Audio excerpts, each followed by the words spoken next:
This episode of the podcast is brought to you by GameFly. That's right, we got another sponsor. GameFly has over 8,000 new releases of classics available for pretty much every single console available. This is basically the best deal if you're a gamer on a budget. For a low monthly fee, they will send you a game basically to rent, and then when you're done playing it, you send it back and they'll send you another one, whatever's on your list. And there's never any late fees as long as you're obviously paying for the service. It works out pretty great. You can also get Blu-rays and DVDs on there as well. So I would highly recommend it if you play one game at a time. And I think they also have other types of deals where you can get more than one at a time. So it's pretty sweet. And if you go to gameflyoffer.com/BThenBTI, you will get a free 30-day trial. So it's pretty sweet. You get to try it for free. So once again, it's gameflyoffer.com/BThenBTI. And now, on with the show.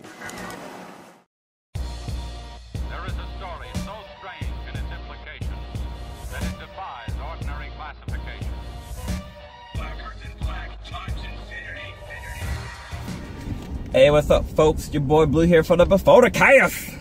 Rolling with Prodigy. What up, what up, what up? Got that beard already going back in. Yeah, man. It's like a few months. Yeah, if you don't know why Prodigy is shaved from like previous episodes, watch yesterday or last week's podcast, episode 99. Yep. It explains why. I sure did. And it's a pretty interesting story. Yeah. Ow. Whole lot of vomit.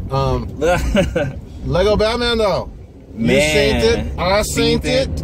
I synced it. Holy shit. I laughed so fucking hard, dude. It was so goddamn funny. So while I was watching it, I was like, oh, I'm gonna buy this. Right halfway through, I was like, yeah. There's just no fucking doubt in my mind. And they fucking had me at the scene when they're fucking like robbing the plane in the beginning, and they're using their guns, and it's just pew pew pew pew pew. I laughed so fucking hard, I was cracking up. It was so fucking funny. It's been out for like, this is the third week now, so you definitely should have already fucking seen it. Yeah.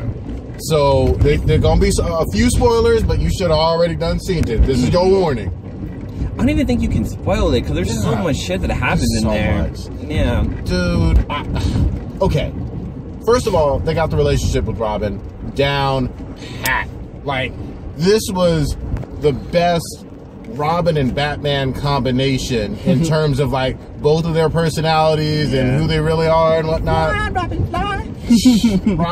Robin's voiced by Michael Cera. Yeah, which is fucking great. It's just perfect. It fits. He sounds wimpy. It's like a young Robin in the boy shorts.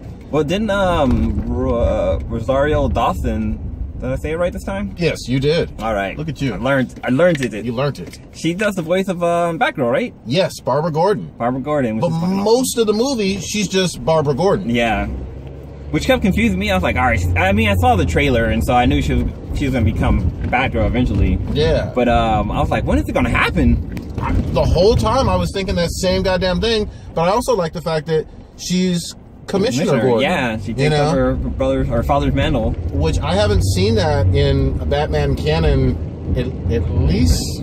Not in, I don't know. I haven't seen it at all. I've only seen it in Batman Beyond. Okay. And only in Batman Beyond, she's the commissioner of Gotham. That would make sense because it's so far in the future. Yeah, way far in the future. 50 years in the future. Dude, they had fucking Condiment Man in this. Yeah, they actually.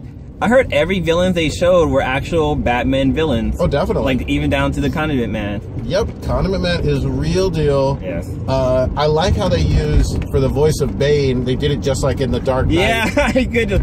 I'm here to break you, Batman. Yeah, it's hilarious. That shit was so funny. That's the Bane that more people know now based on that movie. Like, I mean, because Bane in like the Batman and Robin movie with Poison Ivy was just he didn't talk at all. It was just shit. It was a shit show. But and everything else animated. Yeah, and everything else animated. There was some animated stuff, and actually the comics. He's supposed to be a Latin guy. Yeah, not he British. is. Yeah, he's supposed to be Latin. But man, I mean, there's just so much. The stuff with Alfred works well. It always works well. But he's like the older dad kind of. You basically have the best Bat family that we've seen from a DC movie outside of the animated straight to video or straight to home video. Yeah, I like with Alfred how he was involved in this. Like after they were doing the superhero part, like Alfred actually had on a costume. He actually portrayed if you ever watched Green Hornet, yep.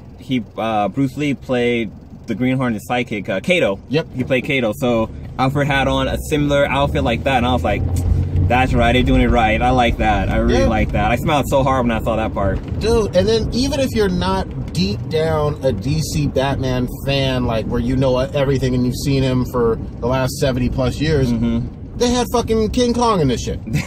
They have way more than King Kong. They had Sauron. They had Godzilla. Fucking Godzilla. They had fucking He Who Should Not Be Named. Fucking Voldemort. Yeah, Voldemort. They had the fucking Eye from the Ring. Yeah, from Sauron. Yeah.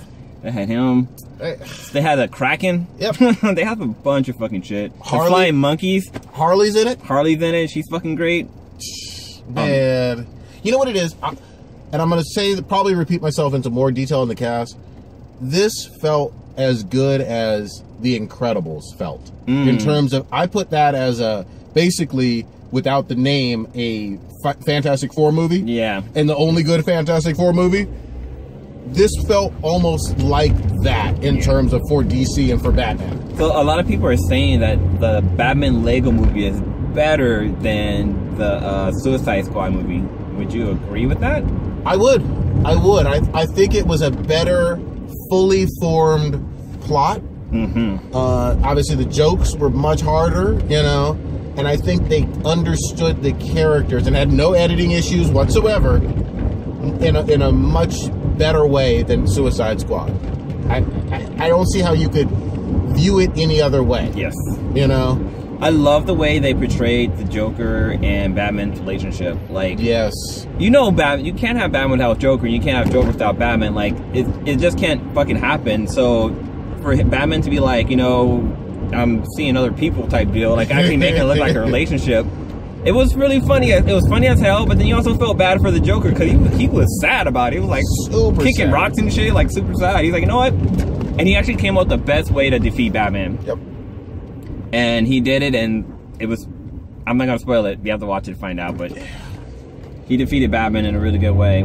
But they show all of Batman's relationships with not only his parents and his own family, but with the League and with himself in terms of with Barbara and with Commissioner Gordon. They show every Batman relationship in a more over-the-top and comedic sense, but still true to the character. Yes. You know?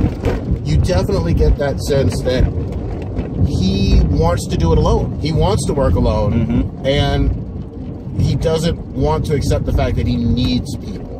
And he's afraid of the thing of losing a family again. Yeah. That was the best take on Batman I've seen in years. Yeah, I also like how they brought into the storyline the whole Master Builders, because Batman was in the Lego movie, and you know, he was one of the Master Builders, and Master Builders are like Lego figurines that can just build using their imagination, which is basically what Legos were meant for. Yep. So he still had that Master Builder, because like a building was crumbling, and he like took pieces and built a fucking new vehicle to get away, which was fucking dope. And that movie was great. The first Lego first Lego movie. Yeah, it was really good. I feel like they could do these until the cows come home. Oh yeah. I think they're always going to probably knock it out of the park. The next one, and I saw from the trailer later this year, is Ninjago. And for those not familiar, I had to really have my 6-year-old explain to me. Ninjago is literally just ninjas teaming up and fighting robots. I mean, that's all you kind of need to know in Lego form. That's it. But they're having their own movie, and the show is fun and big for kids, and it'll probably be just as good as both the Lego movie and the Lego Batman movie. Yeah, and they have some cool comedy in the Lego, or what's it called again? Which was the Lego movie or the the Ninjago? Ninjago. Yeah, that one's I watched a few episodes, and it's pretty funny. Yeah, and it gets pretty dank sometimes too. Yeah, with what they talk about. It but back to Lego Batman, and I feel like DC needed this in the theater. They had a tough 2016. Let's just call it what it is, with Batman versus Superman and Suicide Squad. Even though both movies made a ton of money,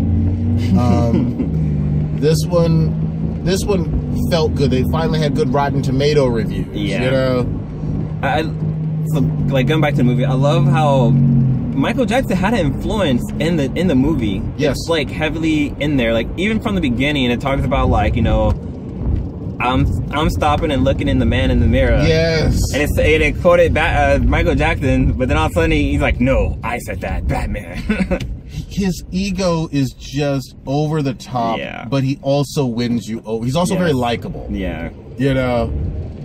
And I love the whole fact of his dialogue with, what was it, the Phantom Zone Rick? Oh, yeah. Talking about, well, you kind of act like a villain. Yeah, you know? You act like a villain. And I think Batman, or Superman brought that up a bunch of times with Batman. It's like, you know, what's the difference between you and what the villains does? He's all, because I don't kill. Yeah. Like, that's his, like, #1 rule. Yep.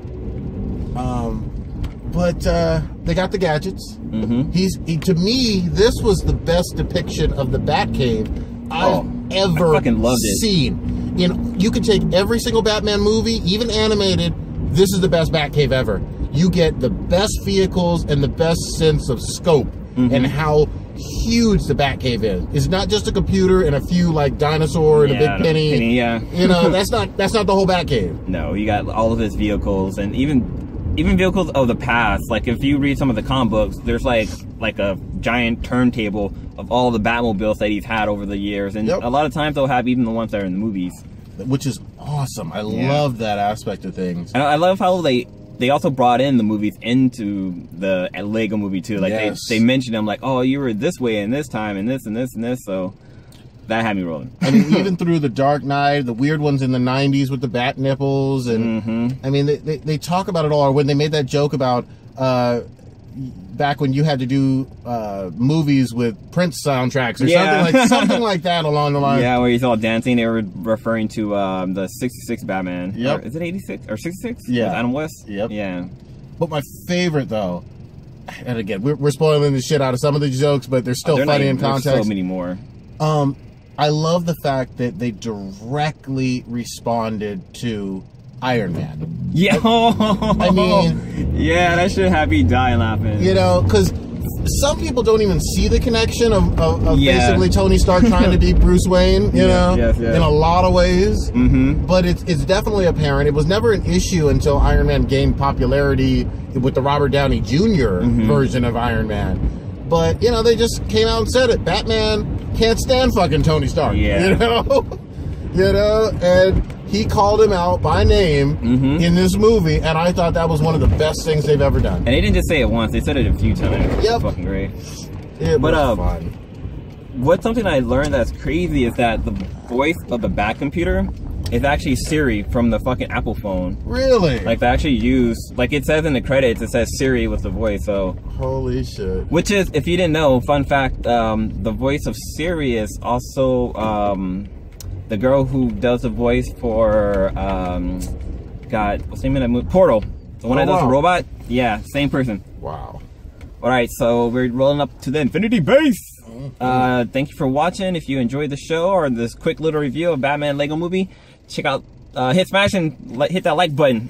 Check out the videos down below of tonight's podcast and aftercast. And until next time, peace out.